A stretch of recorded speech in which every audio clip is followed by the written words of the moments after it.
আমরা আমাদের দাবি আদায়ের জন্য আমাদের বিএনপি পার্টির হাইকমান্ডের কাছে অনুরোধ করছি, রিকোয়েস্ট করছি। আপনারা জানেন দেশনেত্রী বেগম খালেদা জিয়া জীবন মৃত্যুর সন্ধিক্ষণে দাঁড়িয়েছিলেন। ঠিক সেই মুহূর্তে আমাদের হৃদয় যখন ক্ষতবিক্ষত, ঠিক সেই মুহূর্তেই পার্টির নমিনেশন বোর্ড সিদ্ধান্ত নিয়েছে, নমিনেশন ডিক্লারেশন করেছে। আমরা পার্টির এই সিদ্ধান্তকে স্বাগত জানাই।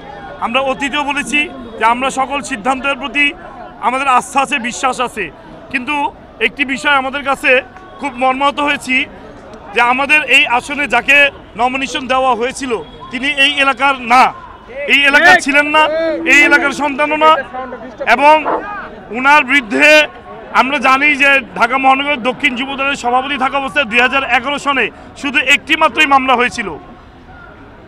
উনি বিগত ফ্যাসিবাদ বিরোধী আন্দোলনে কোথাও ছিলেন না, তার কোনো ভূমিকাই ছিল না। উনি ঢাকা 6-এ বসবাস করেন।